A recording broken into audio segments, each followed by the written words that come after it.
this. And okay, I'm one of those people that did hear you on the air on B96. I mean, I'm not totally in your demo probably, um, but I mean, it seems like you've had a long career. And actually, right before we started this, I'm just making sure we're here. Right before we started this, you said you're an open book. And what do you mean by that? I mean that I was on the radio here in Chicago since 2004. Before that, I had and even during it, I had a music career that was very public. Me and my fiance, soon to be wife, are very, very public with our relationship. So you had asked me like, "Oh, don't worry, I won't talk about personal stuff." And honestly, nothing's off limits. I'm an open book. I live my life a certain way. I'm not like ashamed of anything. I don't have any big scandals or anything I don't want to talk about. But yeah, I mean, I started early. I was in the public eye for a long time here in Chicago, and again, I have nothing you can't talk about or want to ask me. Like I don't get offended easily. Like I'm really an open book. I really do mean that. Well, that's probably why I really liked going to your show. What is your TV show called? It's called the MVP Game on the Marquee Sports Network, which is the Chicago Cubs TV network. And what is it? What do you do? It's a Chicago Cubs super fan game show, and it's kind of cool. Like, obviously you'll talk about my fiance a lot in this podcast because she's a big part of my life, Kenzie K from formerly of B96 and soon to be from a different station that we'll announce very, very soon. But we have a brand together, Kenzie and Roman. So ultimately what was going on is she was doing the radio thing and I had taken a break from the radio thing, and our brand was starting to get a lot of steam when it came to like videos, like basically social media videos and stuff. But we wanted more than that. Our ultimate goal is radio show, TV show, podcast. Like we really want to do a lot of stuff because I feel like we're good together. And from what the people tell us, we're entertaining together. So ultimately we met with our agent and we're like, listen, like we want a TV show. And, as you know, here in Chicago, they don't just hand out TV shows. And it was actually coming out of the pandemic where they were taking TV shows away from people. Right. So he goes, listen, there's nothing right now that's perfect for you guys. Why don't we just create something? So we sat in his office, Steve Mandel, our agent, we sat in his office and all three of us created this TV show called the MVP Game. And ultimately what it is a Chicago Cubs game show for super fans, kind of like the Newlywed Game back in the day. And I'm a diehard psycho Chicago Cubs fan. Like literally, I'm like maybe the biggest Cub fan in Chicago. And Kenzie, she moved here from Tampa to do radio, and she very quickly learned that. I'm taking her to Cubs games, like 30 games a year, and I'm like, she's realizing how psycho I am. But she grew to love the Cubs and love that about me. So ultimately, she said something great in her press release about the fact of like the old cliche is, oh, I'm losing my man to Sunday's football, and it's kind of like a bad thing. Where she dove right in to my baseball love, and she loves it as well. We share that together. So our TV show is really about bringing teams together, whether it's husbands and wives, boyfriends and girlfriends, mothers and sons, fathers and daughters. MVP stands for most valuable partner. And ultimately, the super fan wins amazing Cubs tickets based on how well their partners know them. And that's kind of the premise of the show. It's fun. It brings people together. It is not stuffy whatsoever. We are very, very loose and fun. And it's shot at Old Crow Smokehouse, which is a bar in Wrigleyville. So it is very loose and fun. But ultimately, it is bringing people together, all for one love, which is the Chicago Cubs. Yeah, and okay, I went to your show a few times, and the reason why I didn't go to the last taping was because I was teaching a class at night. It conflicted, but you also have a bear show, right? Yeah, so ultimately the MVP Game it could be anything. Right now, it is on the Marquee Sports Network, and we're very, very happy with that partnership. We love them. They've been so great to us. We did 6 original episodes for the Chicago Cubs, and then when the Cubs season was over, we did 2 episodes for the Chicago Bears because Marquee has a partnership with the Chicago Bears as well. So ultimately, we did 8 original episodes, and we just got the stats a couple of weeks ago. They aired those 8 episodes over 100 times. Wow. On the Marquee Sports Network. So ultimately they play it a lot, which is great. We love every single play they give us. Moving into this season though, we're going to do more Cubs episodes. And then by the time the season's over, we'll probably do more Bears episodes as well. But right now it's only going to be Cubs and Bears here in Chicago because Marquee owns the exclusive rights to our show. I can't say down the road that maybe we do like a New York Yankees version in New York or a LA Dodgers version in LA. Obviously we'll try to expand the show however we can, but here in Chicago, it is strictly Cubs, mainly Cubs, and then Bears in the offseason.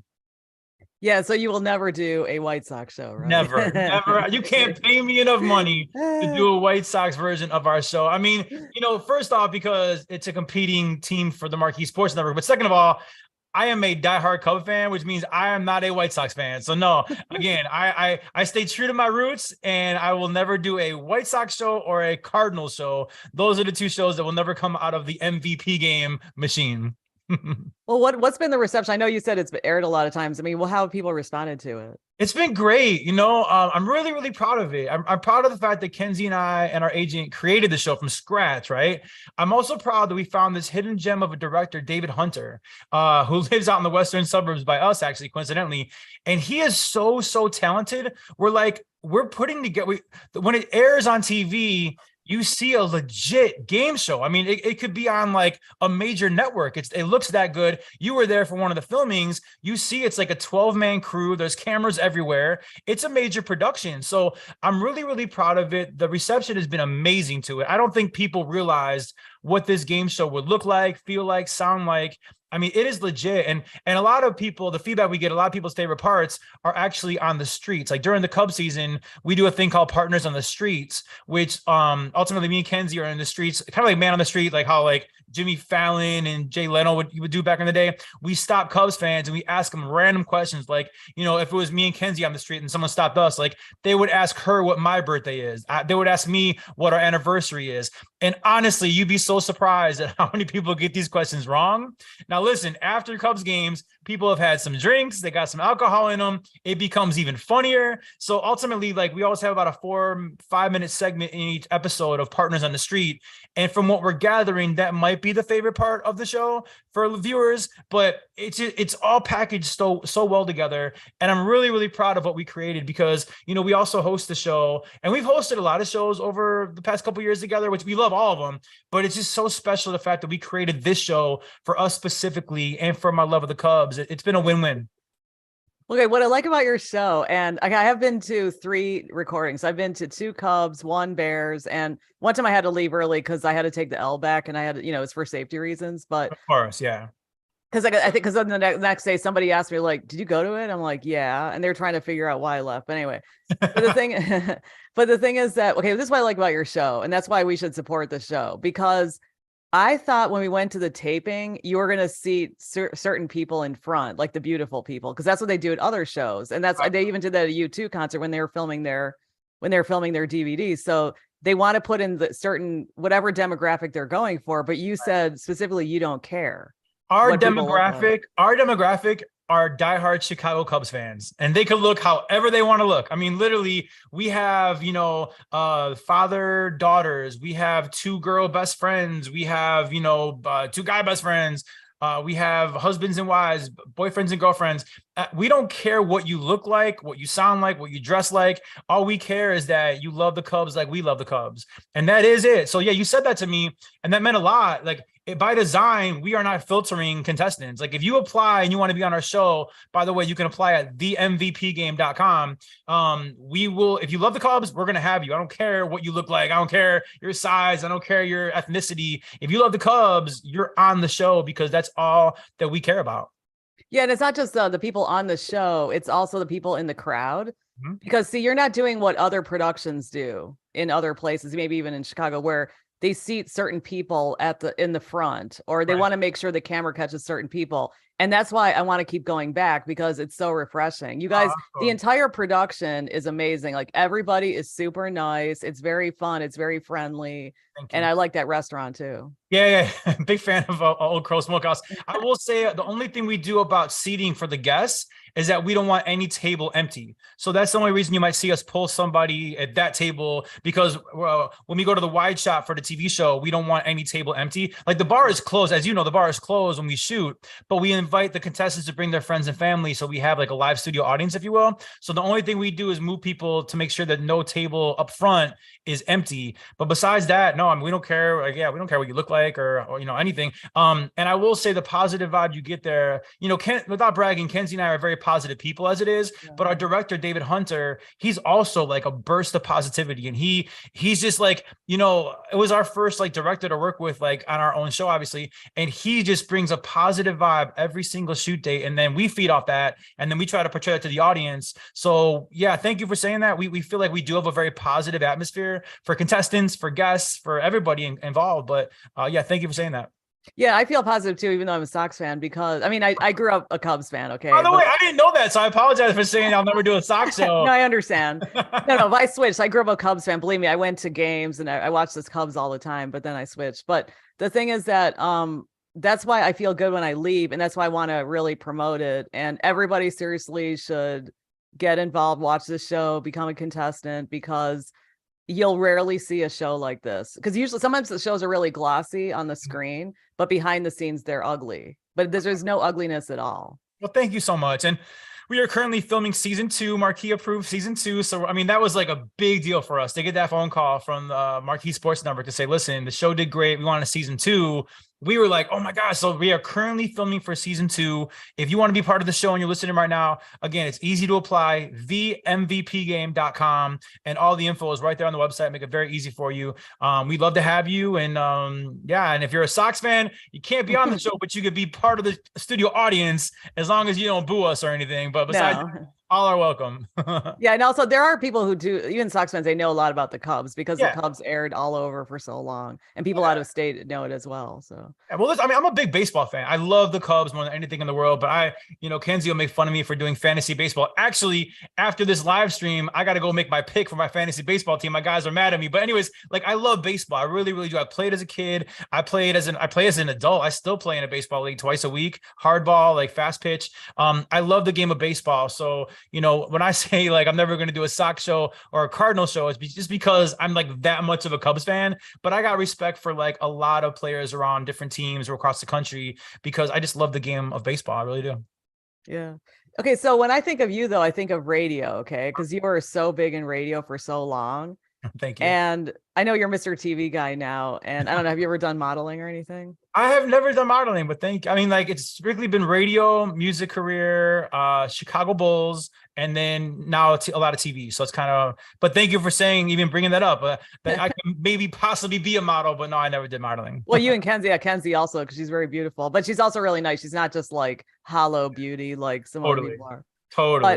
But I was going to say, what was your music career? What is your music career? Well, I don't want to bore you or the people listening, but before B96, I know we're going to get to B96, I'm sure. But before that, I was in a boy band called VI3.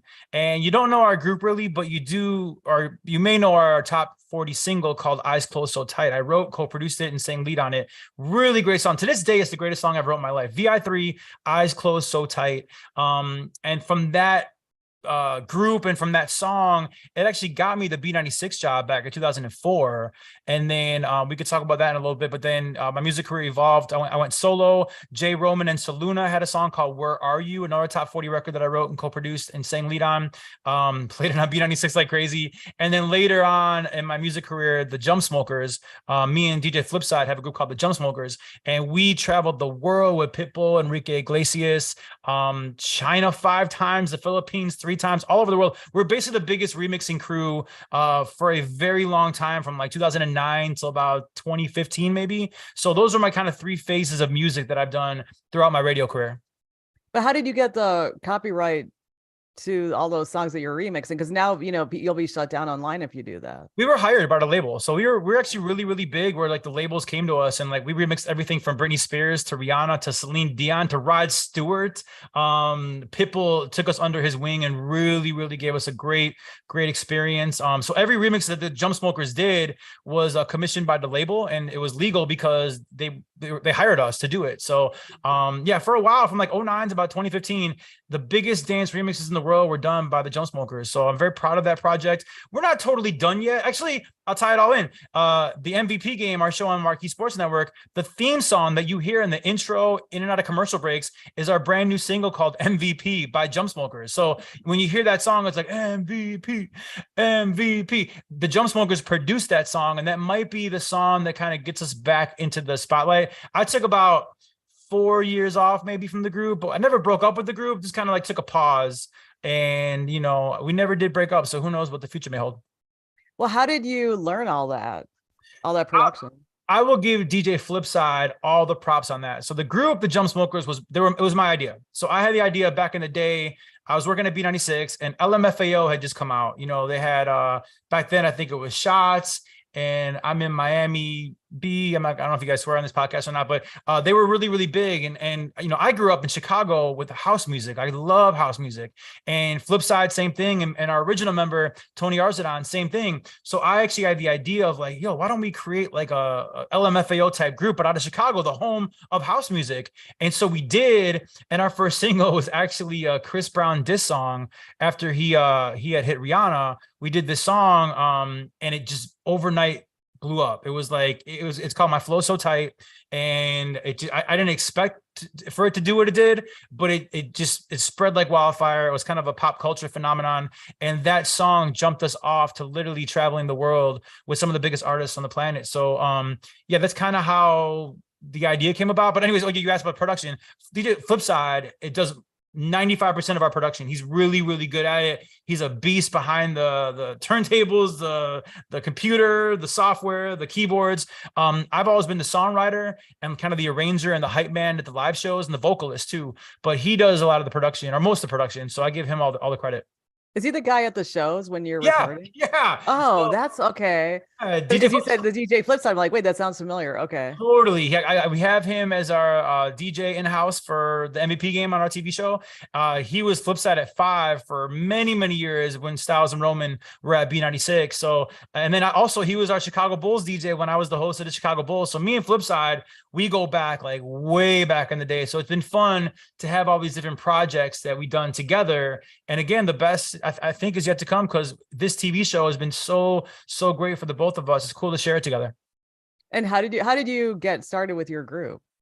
I mean, like, how did you meet each other? I mean, Flipside? Yeah, like all of you. Yeah, because you said you guys loved house, etc. Yeah, yeah. So really, I met Flipside when I was back in my boy band VI3 before my B96 days. Eric Bradley was our manager, and he's the music director to this day of B96. And I'll never forget when we got hired to do the radio show back in 2004, Stylz and Roman. We were the night show at B96 at first. And we told our bosses, Todd and Eric, like, listen, Flipside's so good. He's so good. Like, let's have him mix live on the radio.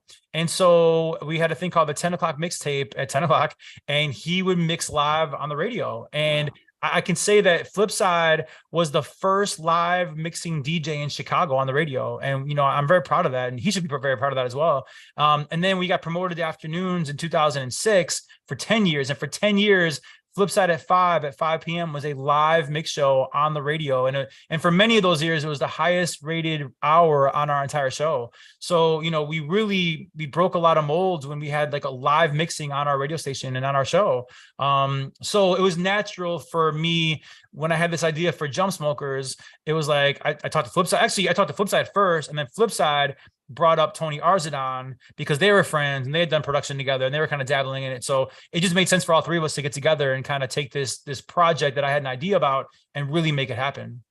Okay, but you say that was the first live mixing. You mean that back in the day in the 80s and so forth, that wasn't live on BMX before it was B96? No. I mean, I could be wrong. I believe that all those weekend mix shows were all pre-recorded. Now listen, if I'm wrong about any historical thing, then like prime time live mix show, we for sure were the first. So just my little asterisk here is that maybe back in the day, a few of those weekend mixes by that BMX or whatever, maybe I think they were pre-recorded, but if I'm wrong on that, I do know for a fact live mix show, prime time, Flipside at 5 was the first on the Stylz and Roman show. And then how did you, okay, I know that you were a fan of B96, okay, you listened to it growing up. So how did you score that? I am a perfect example of a P1 B96 listener. I grew up here, born and raised in Chicago. I loved the station more than anything growing up. Eddie and Jobo, I idolized them. They were so funny. They were so good. I remember like not even going to junior high until I heard the entire bit on the radio, and then I would like go to school and we'd all talk about it. Like they were bigger than life back then, you know? And so I love that station. I interned for the station when I was at Elmhurst College. I was majoring in music business. I got an internship over at B96. That was like a dream. Like, wow. And mind you, I never wanted to be in radio. I didn't go to school for radio. Music was my thing. I wanted to have a music career. So, then I interned at B96. I worked promotions for a little bit. And then I went off to tour with my music group, my boy band. I performed around the country with the Backstreet Boys and Britney Spears and everybody in O-Town. And then Eric Bradley, when I was performing, and he was our manager, when he saw the way I was at radio interviews, he thought, wow, that kid's good. Like, he probably would be good on the radio. So he brought it to Todd Kavanaugh, and then they had the idea of like putting me and Dougie Stylz together. We were friends before, from back when we interned at B96 together. They had the idea of putting us together to make, like, in their minds, it was like, after Eddie and Jobo will be Stylz and Roman in the mornings, right? So that was kind of like they were kind of grooming us to be the next morning show. It never did happen, unfortunately. That was kind of like our big goal and our big dream. But we did work at that station for 12 years, and we did afternoons for 10 years before ultimately moving over to US 99, and we did mornings over there for 3 years. So, my dream once I got on the radio was to like follow Eddie and Jobo and be the morning show. For whatever reason, it didn't happen. But we did get our morning show break at US 99 back in 2016. But why be a morning show? You have to wake up at like 3 a.m. You can't go out late at night. You're right. But I'll tell you what, like, I had my son Tristan in 2014. And I'll tell you what, when that happens, it changes your life. So like, I didn't mind waking up at 3:30 in the morning and then working all morning and then being home. I would pick him up from preschool literally at like 11 a.m. I'd be done at 10. I hop in my car, I'd fly out to pick my son up from preschool. And I had my entire day and night with my son Tristan. And back then I was a single father. So like, it was just me and my buddy. And like, it was like, I couldn't even believe it. I would work in the morning, and then I had like all day off, all night off. And my son went to bed early, so I would go to bed early too. I go to bed at 9:30, and I get my 6 hours of sleep. So with a family, doing mornings was really, really cool, and the hours were great for it. So yeah, but back on my like single party days, I could have never done mornings. I probably would have overslept and been miserable. But from a family standpoint, and even now with me and Kenzie, like, I think the morning show hours would be perfect with a family and more kids hopefully to come. But I mean, how do you stay awake? Because I work mornings many times, like this morning, and I work this morning, and I'm working tomorrow morning. And yeah, by the way, congrats on the new job. Congrats. We're very excited for you. Thank you. It's really excellent. But awesome. But it's very hard to stay awake. So did you crash at all? I never did. I am a freak of nature where I have like tons of energy. As you could probably tell, I don't drink coffee at all. I never had coffee in my entire life, but I do love green tea. So I didn't realize that there's caffeine in green tea. So in the morning, I would fill up my gigantic Cubs thermos of hot green tea and put tons of honey in it. And I would drink that all morning long. And my partner did not drink coffee or tea, and he would be dragging. He would like be tired or whatever. I was always up, ready to go. I never napped or anything. I will tell you, I fought through ever being tired, maybe middle of the day. I fought through it because then when I would put my head on the pillow at night, I would fall asleep instantly. I was so tired that I was getting like great sleep. Even if it was only for 5 hours, I was getting great sleep because I didn't nap during the day. So I was that tired. Again, my head hit the pillow and I would be out. I will tell you it got difficult because that was also the time that I was the entertainment host of the Chicago Bulls. So I was doing like live Bulls games at night. I was the guy with the microphone on the court, hyping up the crowd, the games, the contests. And then I wouldn't get back to my condo on the West Loop till about maybe like 11. And I couldn't fall asleep instantly because you're like rocking the crowd for all those people. Your adrenaline is going. You couldn't fall asleep instantly. So it would get tough when I was doing Bulls games at night and then waking up for a morning show in the morning. But I never complained because those were two jobs that I was very lucky to have and very blessed to have. So I never, ever complained about either one of those jobs. I just was like, I'm just going to do it. I'll fight through it and make it work. And I did for many, many years. But no, you said you toured with all these famous people. Mm-hmm. What's that like? I mean, do you get to meet Britney Spears and all those people? I did. Yeah. All back in the day, Britney Spears, Backstreet Boys, and in Sync, O-Town. I'm still really good friends with the guys from O-Town. I mean, it's really, really cool. I mean, I actually toured for a little bit with Mariah Carey. I mean, that was really cool back in my solo days. More recently with Jump Smokers, it was Pitbull and Enrique Iglesias and Kesha. And again, it was just so cool, man. Like, I will tell you this. I've met a lot of people in my life. I've been very blessed to meet a lot of people in my life from radio and music. There is nobody greater in this world than Pitbull. And Pitbull is just like you may see him and think like he looks like a real nice guy. He is a real nice guy. I mean, he treated us with the utmost respect. He was the biggest artist on the planet for a time period in there. And that was when we were touring with him. And he never made us feel like we weren't worthy. He was always coming to us for remixes and song ideas and beat ideas. He was the greatest person I've ever met. And he's responsible for a lot of our success in that Jump Smokers part of my music career. So it was awesome. But whenever people always ask me like, who's your favorite? Pitbull is just the greatest guy I've ever been able to meet, hang out with, and tour with. Okay, but after you tour these people, I mean, do you keep in touch with them, or what's the relationship there? Yeah, I just took Kenzie. We were in Las Vegas. We went to the Pitbull show out there. When he came here at Tinley Park, we went to that show. I'm still friend. I mean, back in the B96 days, like Baby Bash, Frankie J, all those guys from O-Town. Like I'm still friends with all those guys. When they come to Chicago, we all hang out, we chop it up. When I'm in their city, same thing. Here's the deal. What you got to realize is that a lot of these artists are like normal people that are just great singers or great songwriters or whatever. And they really want like camaraderie, right? Even in my US 99 days, I became really good friends with like Michael Ray and Brett Eldridge and, you know, Mitchell Tenpenny. Like I still talk to those guys. Michael Ray came out a couple months ago and we hung out all weekend long, you know, and he got to meet Kenzie and I got to meet his new girlfriend. A lot of these artists are really, really cool. And if you're just a cool guy or a cool girl, like, and you like show them respect and like have mutual interests and stuff like that, like you can make a friendship. And I mean, I made friendships with a lot of these people and I keep those friendships. And what you could tell is like, I'm not currently on the radio, right? That's coming up in a little bit, I think, but I'm taking a little bit of pause from radio, but like those people are still cool with me. And it just shows me that it's not only because of the radio gig, they were nice to me. Here we are, I'm off the radio and they're still nice to me and we still hang out. So those are the people that you're like, those are real friends, you know, and I'll support those guys till the wheels fall off. Because I mean, those people, they're rich and they're successful and they could basically have access to whatever they want pretty much. Yeah. But then it's interesting that they want to keep in touch with you because people who are not like that, they don't keep in touch with people. Like you leave a job or something and then that's it. So yeah, why do you think they are like that? There have been a couple artists that like were really, I'm not going to name names, but they were very cool to me back on my US 99 days. And then, you know, Stylz and Roman, we started a podcast for like a year. We don't do it anymore, but and I wanted to get a couple artists that I thought I was friends with on the podcast. And they kind of gave me the runaround and I was like, oh, okay, now I know. But you know what? Guess what? Michael Ray did it. Mitchell Tenpenny did it.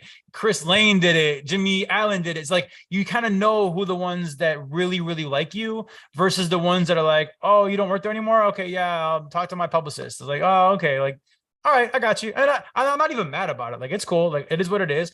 I just rather keep I rather know who my real friends are versus who my fake friends are. That's all. Yeah, but it's just incredible. Like, I mean, what are their lifestyles like? Did you get insight into that?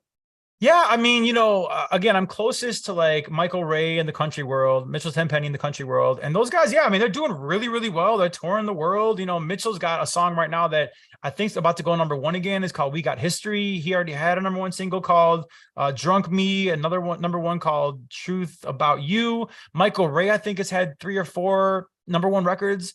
His most recent one, Whiskey and Rain, is his biggest one ever. And these are just normal guys. Like, yes, they have more money than me probably. Yes, they are touring consistently right now. But like at the end of the day, like me and Michael Ray love the Cubs. Like we love the Cubs, right? Like we have that in common, you know. Mitchell was engaged for a while, just got married to his wife Megan. You know, I'm engaged, about to be married to my girl Kenzie. So like we have similar things that are going through in life. And I think also I supported them when they were new artists. I think that's also important. When you support someone when they're brand new, they don't forget that, you know. And I'll tell you, like, one of my really good friends is Eric Bradley, the MD of B96. He's still to this day is very close to Mariah Carey. Well, I think that's because he met her when she first started out and was really nice to her and really like looked out for her and played her on B96. So I think that they are still friends because she remembers that, you know. So no matter how big these artists get, they remember who was cool to them when they just started out. And I fall into that category for a lot of different artists that I still talk to. Because I noticed that I was telling somebody this the other day and they're like, what are you talking about? But I noticed that with some people, even in Chicago, like I'll know them way before and then they get some notoriety and then they just sort of pick up the ladder. They don't. Yeah. They're not cool. I don't know if you noticed that. But I hate that. And I have strived myself to never be like that. You know, listen, I am not Justin Timberlake. I'm not Justin Bieber, right? I'm Justin Roman. So I'm at a certain level here in Chicago, but I knew my entire life because I interned for B96, right? So I knew Eddie and Jobo were cool to me. They were nice to me. And that felt so big, you know? So when I became a big deal at B96, I made sure that I was nice to the interns and the promotions people. I mean, it takes a lot of people to make a radio station work. It takes a lot of people to make a group work or a label work or a TV show work, right? And everybody is important. And even with our TV show, you saw it firsthand. Like we go up and talk to our contestants, guests, and everybody at the TV show. We talk to everybody because we are not more important than anybody else. It's like it takes people coming to the show for it to be a good show. It takes contestants to be on the show for it to be a good show. It takes our director and the director's staff for it to be a good show. It is not just me and Kenzie. So I've definitely set out and made a point to always be that way. I think I was raised a certain way by I can't talk, by my parents. And I think that it's a value inside of me that I have always lived with. And I make sure that I would never be like that. So I can't speak for those that do pull up the ladder, like you said. I'm just never going to be one of those people, you know? And yeah. Well, okay, but it sounds like you've had lots of success and you have a beautiful soon to be wife and you got TV, you got radio, et cetera, et cetera. Have you ever had failure? Yes. No, actually I have. I mean, listen, I have had a very charmed professional life from the very beginning, from my music career to B96 to US 99 to the Bulls to Jones Smokers and everything. But if you're following this podcast, I no longer work at US 99. Okay. So, you know, that I look at as a failure. We were doing very, very good for 3 years. We had a very good situation at US 99. And then they changed PDs on us that third year. And that PD, who will remain nameless, he really tried to sabotage our show, and he was really horrible. And we did a whole podcast. I'm not going to go totally into it again, but if you ever want to hear the story, the Stylz and Roman Uncensored Podcast, episode 2, we talk about everything in detail. Just we wanted to put our side out there because we were on the radio one day and then we weren't the next day, right? So we never got to tell our side of the story or even say goodbye to anybody. So we did a lot of really good things in those 3 years. I was very proud of our morning show for those 3 years.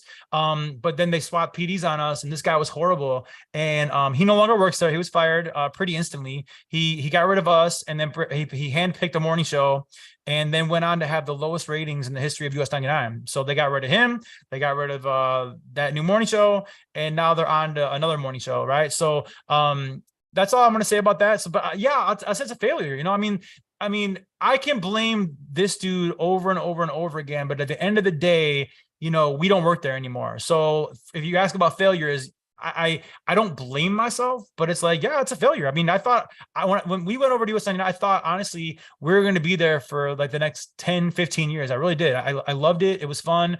I loved the brand. I loved the company at the time, and I loved our show. So, my life has been very, very, very blessed in many, many ways. But if you talk about failures, I would say that probably would fall under the category of a failure. You know, one more thing, Chicago Bulls, I was there for, I think, 5 seasons. And my last season, I was the all-star entertainment host handpicked by the NBA to be the all-star entertainment host for the All-Star game and the Rising Star game in 2020.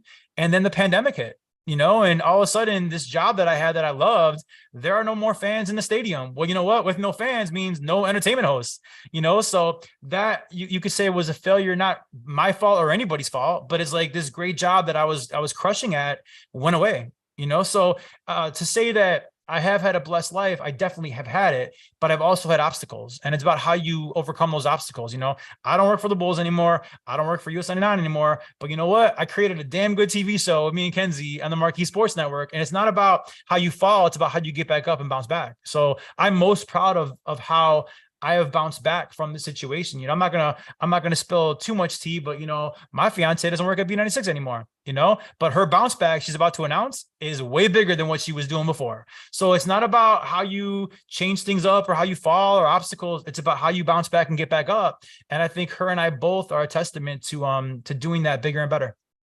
Okay, but what if you have a failure and then you don't bounce back with something bigger and better? Then what?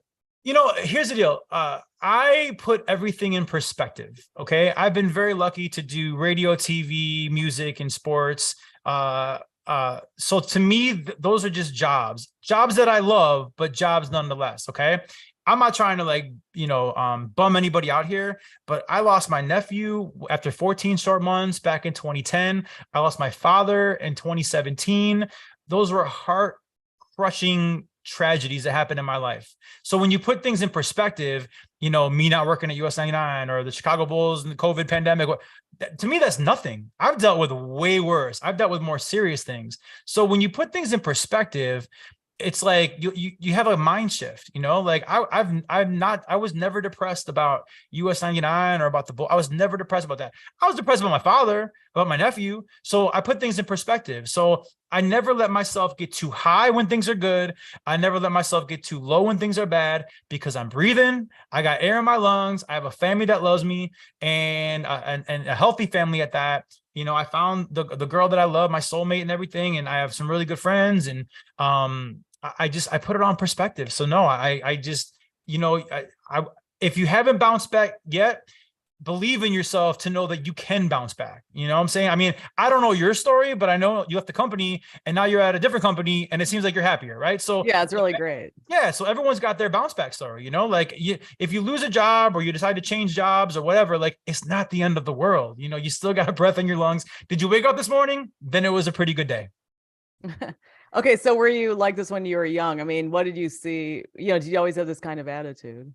Yeah, I did. I've always been an optimistic person. Some of my friends make fun of me. They say because I'm a Cubs fan that I'm always optimistic about, oh yeah, wait till next year. Oh, we're going to be great this year. Like, and then I guess I always kind of reset that mind every single year. We did get the World Series. We finally did, yeah, 2016.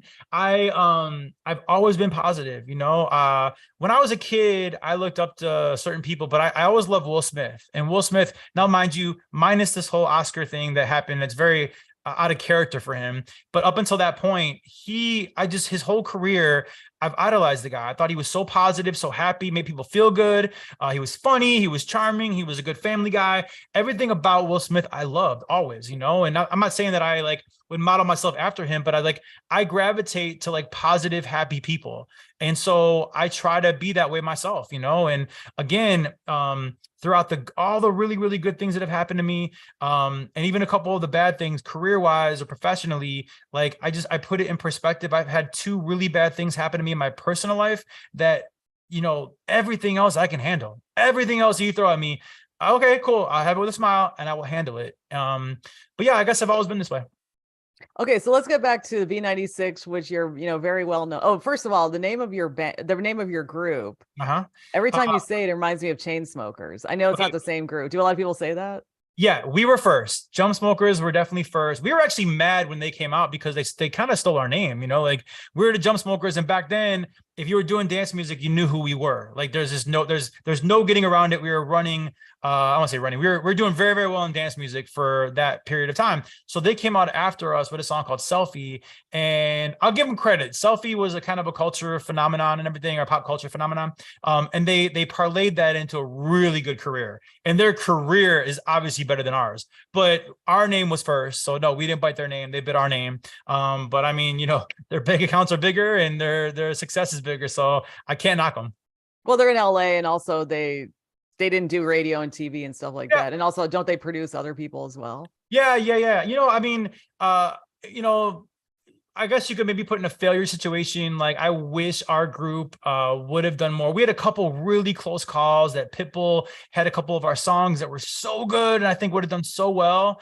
And then, he sat on them for a while and waited a little too long. And then someone else kind of took that idea and did it first. Right. I can write a book on how many almost we had. Right. So I get a little bummed out about oh, this group could have been so much bigger. It was huge, but it could have been even bigger. But then again, I'm like, well, you know what? We still have the name and we still have the talent. There's no telling what could happen this year or next year.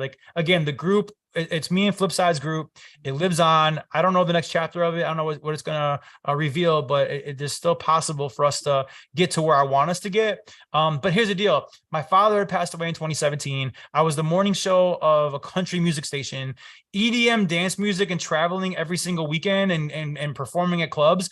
They all didn't make sense together. It wasn't very cohesive, that thing. I needed, for the first time in my life, a break, and to kind of deal with what I was going through with my father. And so that's why I pulled away from the group. And again, then country music and the radio side of things, wasn't really EDM dance. They weren't a very good complement to each other. So I just took a break, and again, maybe we come back with some more stuff. Our new song is MVP. It's the theme song to our TV show, the MVP game. So again, that could be the springboard that brings us back into the mix. Well, yeah, but also you can remix it for clubs or whatever. I mean, now Totally. EDM's huge, you know. I mean, even the song itself is a very club friendly song, 1000%. Yeah. But yeah, I mean, so I forgot what you asked me, but yeah, I asked you about Chainsmokers. Have you ever met them? Yeah, we did actually. Yeah, we took a picture with them, and I mean, there's no hard feelings. I mean, here's one thing about me: I am not a hater at all, right? Like, I am not a hater. In this world, there are maybe two people that I strongly, strongly, strongly dislike. Okay, everybody else I'm cool with. I love everybody else. Like, even if someone slighted me or like whatever, like if people want to hate on me here and there, like I don't really care. Like, okay, fine, like do you. But minus two people, I got love for everybody. I really, really do. So no, I'm not going to hate on the Chainsmokers. Like, you know, our names sounded similar. We were first, but they were more successful. Take a pick which one I'd rather be. I'd rather be more successful, right? So I can't hate on the guys. They took their selfie moment and they literally like took it and ran with it, and they're doing very, very well for themselves. So more power to them. And I should be called. I should say they're called the Chainsmokers, not just Chainsmokers. I just they are the Chainsmokers. We're just jump smokers, right? Right. Okay, so back to B96. That was okay. What was it like to be so successful and meet all those A-list celebrities and so forth? I will say I've done a lot of really cool things. I'm very lucky and blessed and grateful for. But like B96 in its heyday when we were there, man, those were some of the best years of my life. I mean, we, you know, it was weird. We weren't the morning show, but we definitely were the faces of the station for a long time in the afternoon. And so, you know, we did all the interviews, we did all the stage announcements, we did everything you could do at that station. You know, we really kind of drove that station for many, many years. So it was awesome. I mean, to be able to interview Jennifer Lopez like 3 times and Mariah Carey, you know, maybe 5 times. We had Jay-Z live on our airwaves for an hour at the 5 o'clock flip side at 5. We interviewed him for an hour live. That's unheard of now. Like they don't do that stuff anymore. So we were there when it was awesome, and I have nothing but love and great things for those memories. Unfortunately, I feel like my fiance didn't have the same experience as I did over there.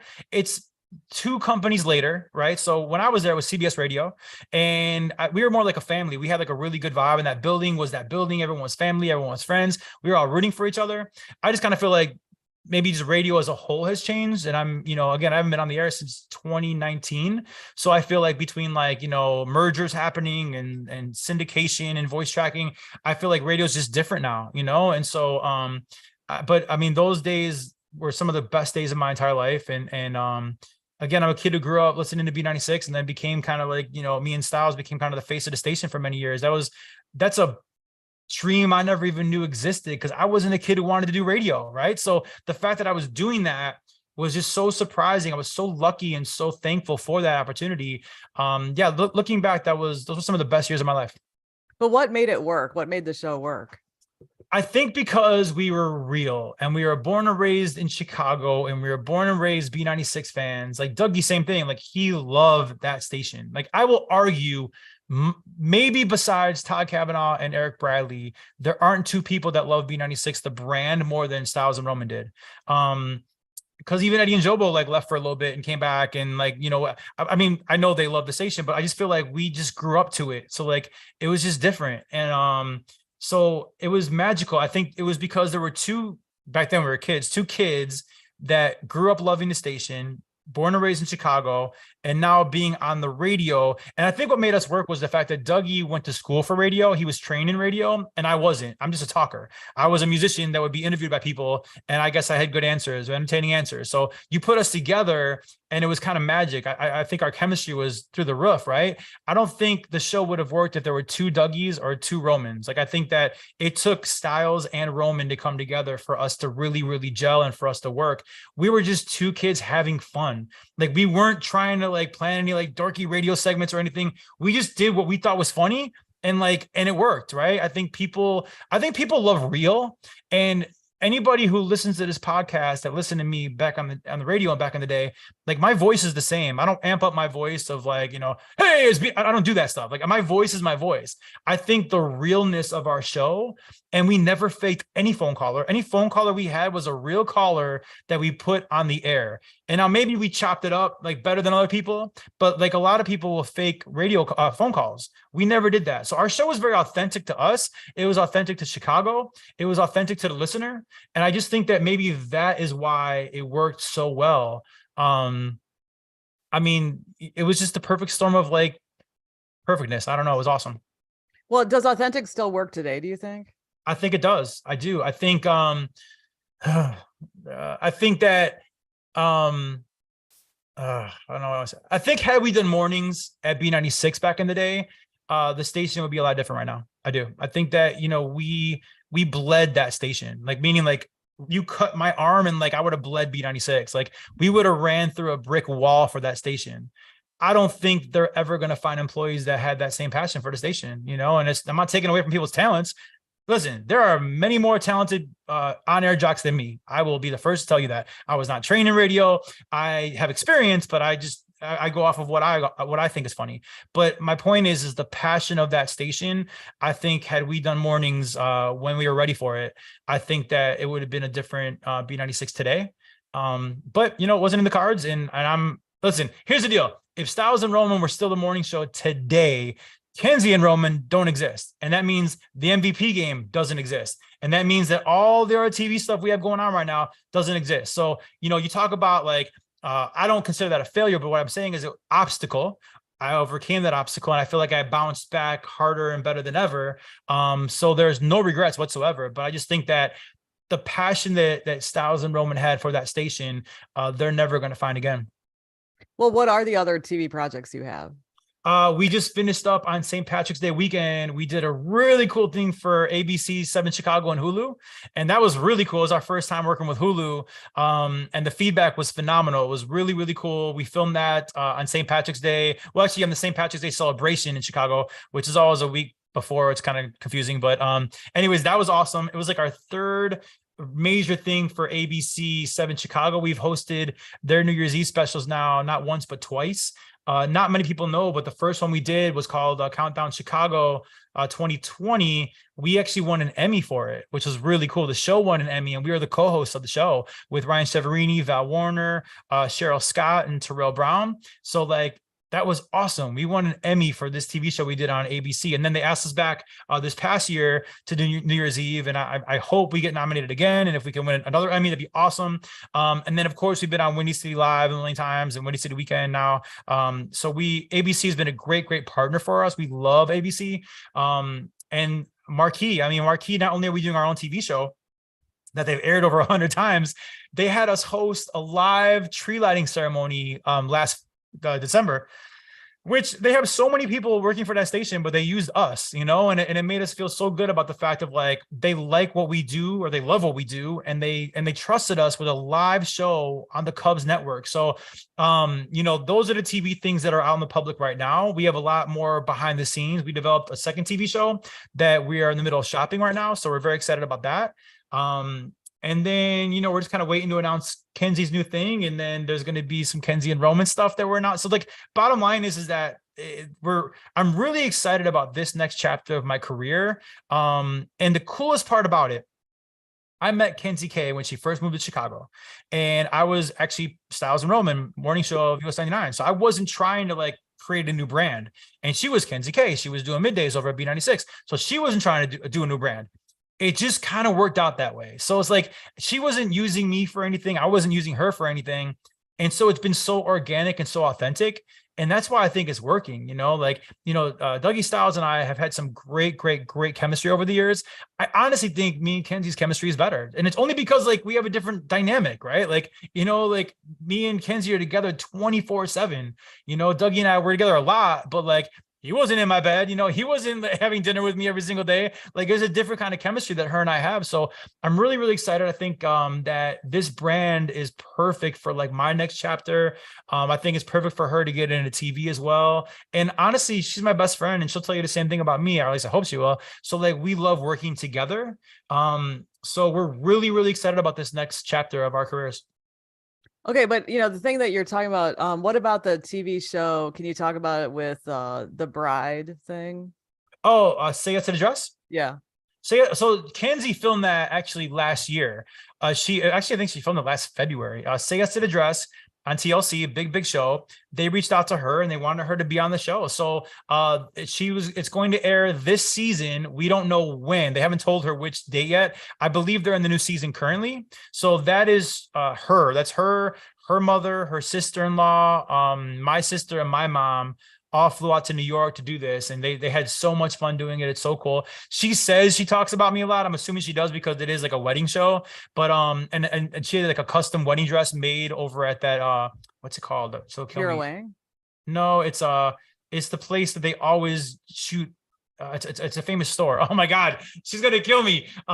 It's the famous wedding dress store in New York that they always buy the dresses from, and man, I am drawing a blank, but whatever. Yeah. So anyway, she filmed it last year and we're still waiting on when it's going to air. They may want to air it after our wedding. We get married April 8th. So they might be waiting to air it after our wedding.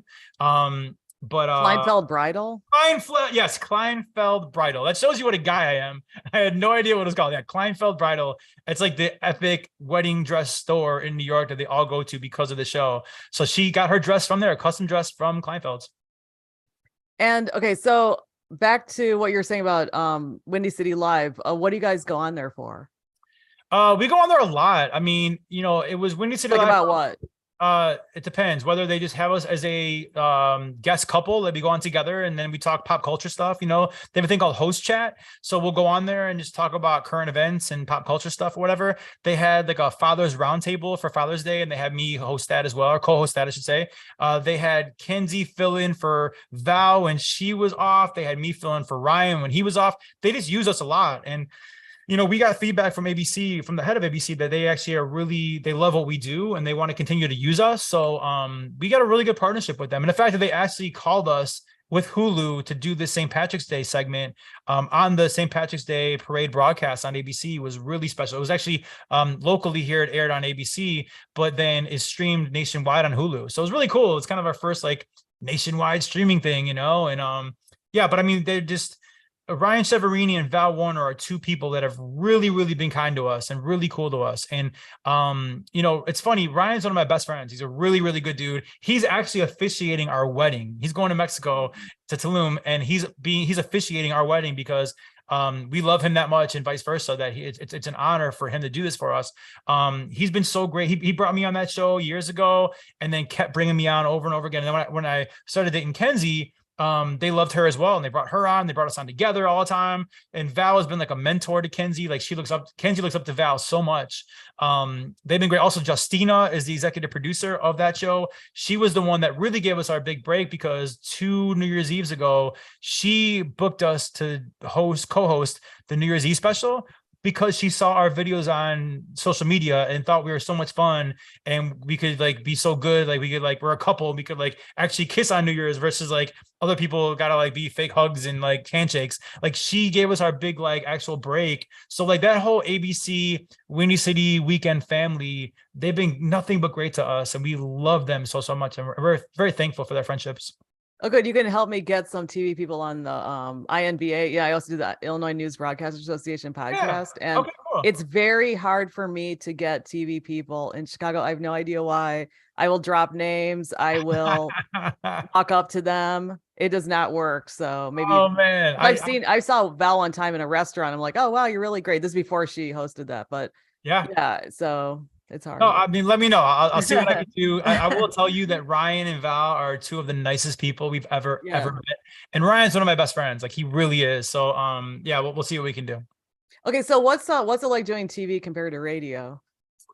It's a different energy. I like it I like it more. I really do. I think here's the deal with radio is that you're in like a box, right? You're like in like a studio box. And me and Dougie Stylz used to joke around about the fact of like, it gets kind of boring in that box, but you forget every time you talk into the microphone that it's going to like millions of people, right? Like B96 back in its heyday had a lot of listeners. So like when we would talk, there were a lot of people that listened. And I didn't feel that until we like got on stage at a Jingle Bash or whatever. And then we said, hey, what's up with Stylz and Roman? And the crowd will go crazy. And I'm like, oh, wow, yeah, they do listen to us when we're in that box talking. With TV, there's no confusion. They have those cameras in front of you. There's that TV set. A lot of times the live studio audience, like you're not fooled. Like, it's a big deal as it's happening versus in radio where it's like, it seems like it's not a big deal because no one's there, but then it really is. You just kind of almost forget. So I like the energy better in TV. I do love radio though as well. I really do. Like, I think that eventually, I think Kenzie and I will find a home together in the radio world, and I think that'll be really, really cool. We both want to do it all. Like, I mean, we both want to do radio, TV, podcasts. I mean, like there's not much we'll say no to, and but there are different energies of TV and radio. I think her and I will both tell you that we do like TV better, but we do love radio still. Like, we really do love radio. Yeah. And also, why did you start do a podcast, and why did you just do it for a year? We were strongly hinted that once that horrible PD left or got fired from US 99, that there was a path for us to get back to the morning show at US 99. And we were strongly hinted to do a podcast to kind of keep our chops fresh and to keep our material fresh. And so we did this podcast and put a lot of time and energy into the podcast, with the expectation that it was going to get us back to do mornings at US 99. And it was not to be. So then once it was officially not to be, I was like, all right, guys, I need to stop this. Cause I was editing everything. Like, it was a lot of work, man. And I don't mind doing it, but for me, I was doing it for the end result. And when that end result didn't happen, I needed to take a break for a little bit and just like pull back, yeah, so that's why that podcast. But all the episodes are still up there. You can get them on Apple, Spotify, however you get your podcast. It's SoundCloud. Oh no, it's not SoundCloud. I'm thinking of your music.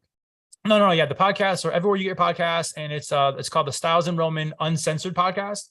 And if you really want to know the tea about why we left US 99 and all the juicy details, episode 2 is where we spill all that tea. And I said I was going to talk about it once, and I'll never do it again. And so it's all right there if you want to listen to it. But end of the day, like, I honestly bounced into a better situation. I really did. And also, I'll link to it when I write the description for this podcast, my podcast. Cool. Awesome, very cool, awesome. But okay, also, when you were very popular with Stylz, and you met a listener, or did people bother you when you were out? And do they bother you now? Not bother you, but do they come up to you? They do. Not bother though, but yeah, they come up to me. I just feel like radio was so different when we were doing radio. And I feel old saying that, but I just feel like radio is so different now. Like, now there are podcasts and Spotify and different things in your car. And like, back when we were doing it, it was just radio. Like, you wanted to hear your favorite song, you would literally put on B96 to hear the favorite song, So I just feel like radio was a bigger deal altogether back when we were doing radio. And I think that B96 had a bigger presence back then too, like all the concerts and all the events and all the live we would broadcast live from high school football games every single Friday, Great America every single Wednesday. I mean, I can go on and on about our live broadcasts. We were always out and about doing stuff. So I think that because of that, and because radio itself was a bigger deal, I feel like, to this, listen, I've been off B96 for 6-7 years. I really have. And there's not a public setting that I don't walk into that someone's like, oh, it's a B96 guy.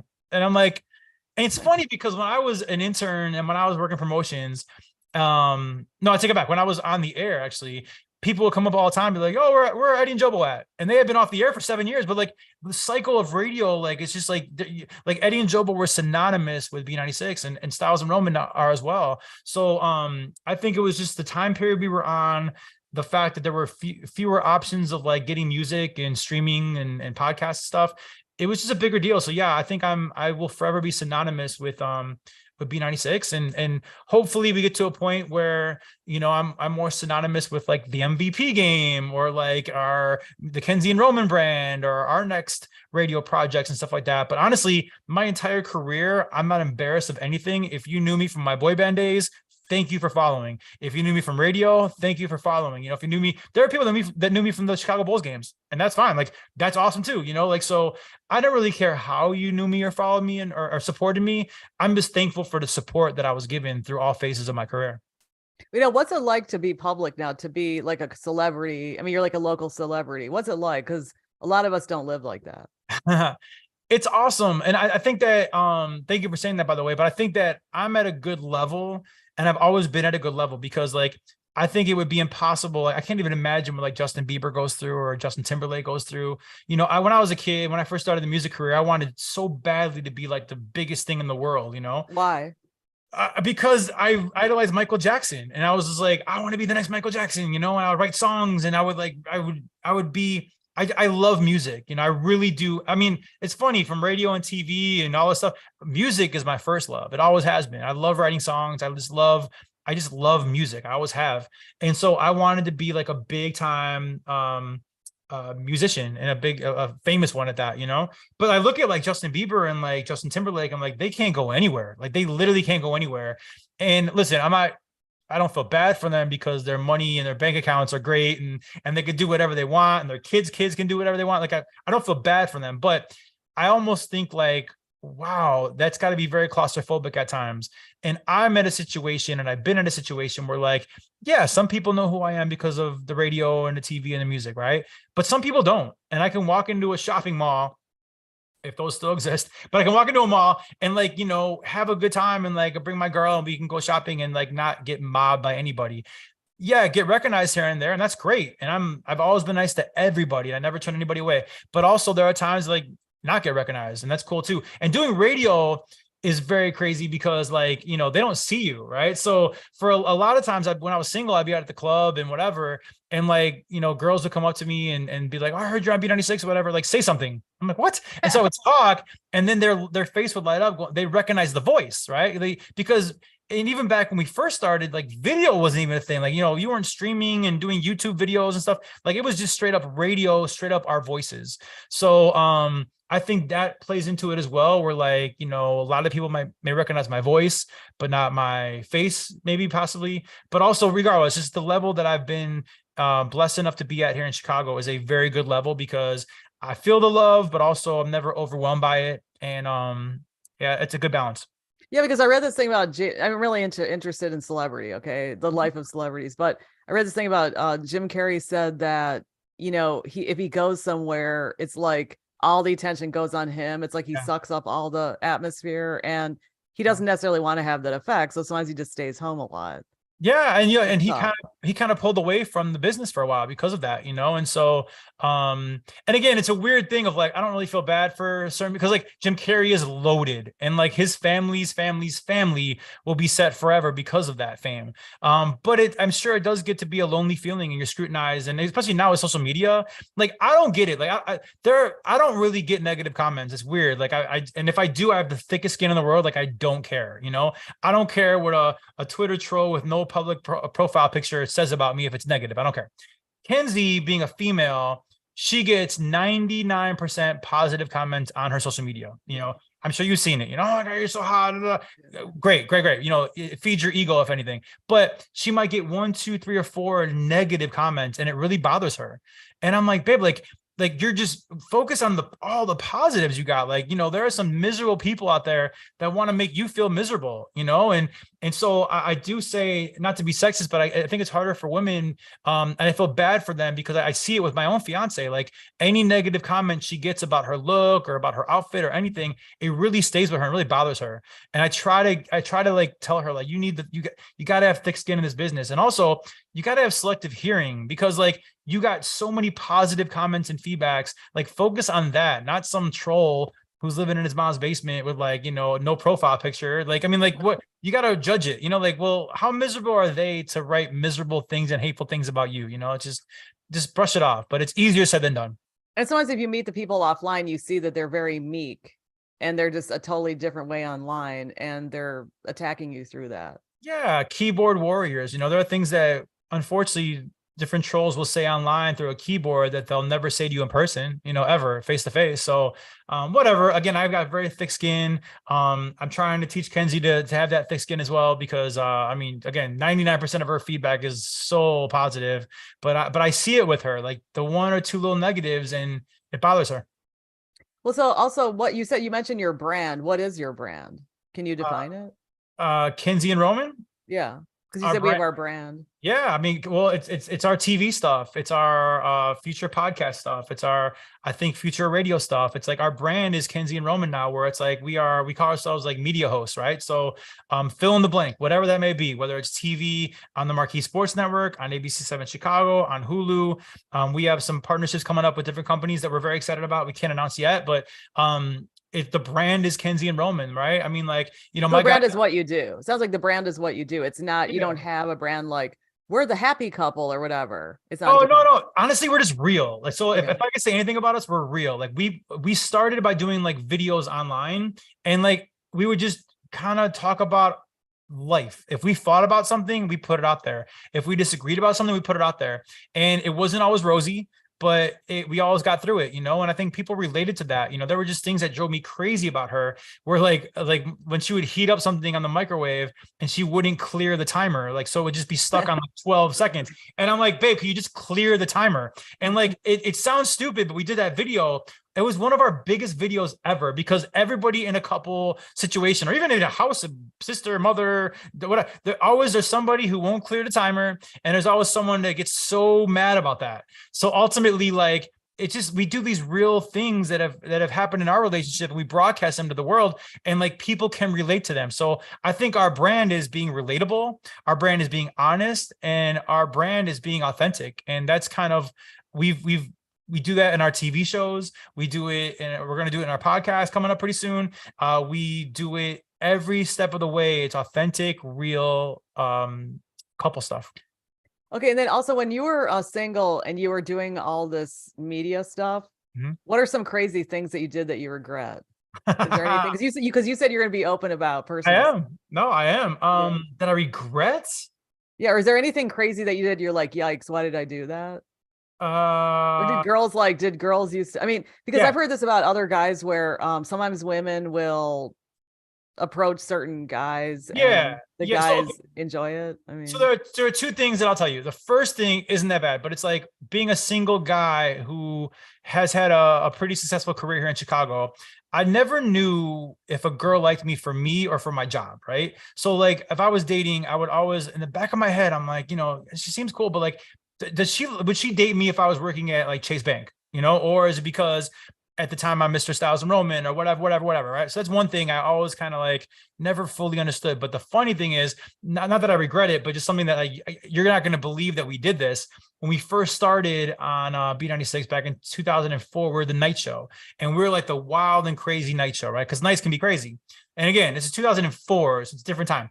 But we were launching our show, and we were going to have giveaways for callers that called in. And we're trying to think about giveaways. And I don't know how the powers that be approved this, but they approved us giving away Stylz and Roman thongs.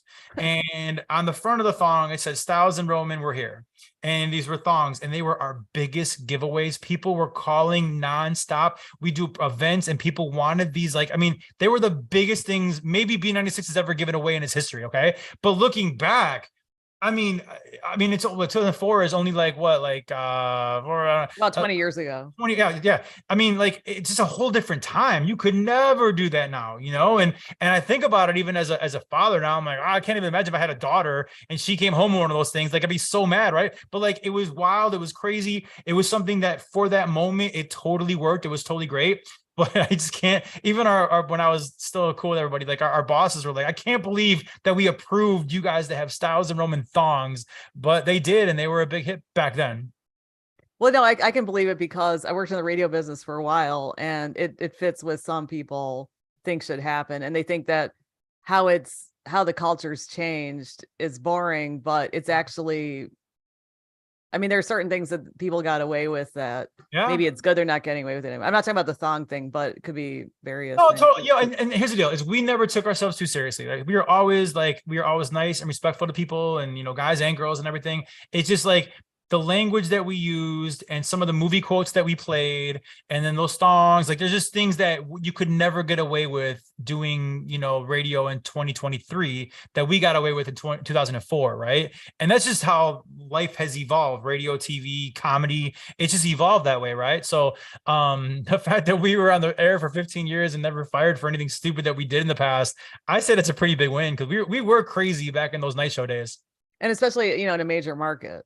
Yeah. I mean, but yeah, thankfully nothing, we never got fired over anything that we'd said or did or anything, even though we maybe probably should have. Okay, so anything else you want to share that we haven't hit on? I feel like we hit on a lot. I just want to say anybody who is listening to this and has been supportive of anything I've ever done in my life, just thank you. I'm a very thankful and grateful person. And I feel like, there is some of the coolest things that happen on my Instagram is that like somebody from 20 years ago would post like a CD they bought of mine with the song Eyes Closed So Tight, and they put it on their story. And I sit back and I smile, and I'm like, oh my gosh, like that, like the stuff that I did affected people, in positive ways. And there was one girl who she put that song on her story and I reshared it and everything. And I'm like, thank you so much. You made my day. And she wrote this like long thing about, you don't understand how much your music meant to me and to my friends. And she wrote this like really, really nice thing. I had like a tear in my eye. I was like, wow, and I've done that through music, through radio, and it's just like, it's really cool. And bottom line, I want to say thank you to anybody who supported me in the past. Even new supporters with our TV show. Like, our TV show does not get to a season number 2 if people aren't supporting it and checking for it and promoting it and sharing it. So just thank you. Listen, I've had a great career. It's not over yet, but I'm only here because people have supported me throughout every single phase. So just basically thank you to anybody who has supported me and yeah, thank you. And I was going to say that I was sort of skeptical about meeting you at that taping because I thought, is this going to be like a jerk? Because I did meet somebody else the other day from another station who's wonderful. Okay. And so I thought, oh gosh, and I thought, oh no, this guy's really cool. Yeah, you seem very sincere and friendly. Thank you very much. My parents would love to hear that. I owe it all to them. They always humbled me. I was traveling the world in my boy band. I was living at home at my parents' house, and I was traveling the world like with the Backstreet Boys. And I come home off tour, and my mom be like, take the garbage out. You know what I mean? Like it was a very humbling feeling. I was at B96 in 2004. I was still living in my parents' house my first year on B96. I mean, I am a family person first, and I think I'm humble because of my family. So thank you for saying that. It's definitely by design. I'm trying to be the best person I can possibly be. I'm not perfect, but every day I try to be better than the day before. Okay, well, I'll see you again at a taping when I'm not teaching. And are you going to be doing any recordings in the summer or in May, up to May? We are filming our next 2 episodes on Monday, and then we are going to get married and going on our honeymoon in April. That's why we're kind of doing the episodes early. But when we get back from our wedding and honeymoon for a 2-week span, we're going to get back and filming all over again. So yeah, so we'll let you know when we're filming. And again, anybody listening want to be on the show, if you're a Cubs fan, a diehard Cubs fan, themvpgame.com. We'd love to have you on. We don't discriminate. As long as you are a Cubs fan, you are welcome to be on our show, and we would love to have you. Yes, definitely do it. All right, well, thanks, and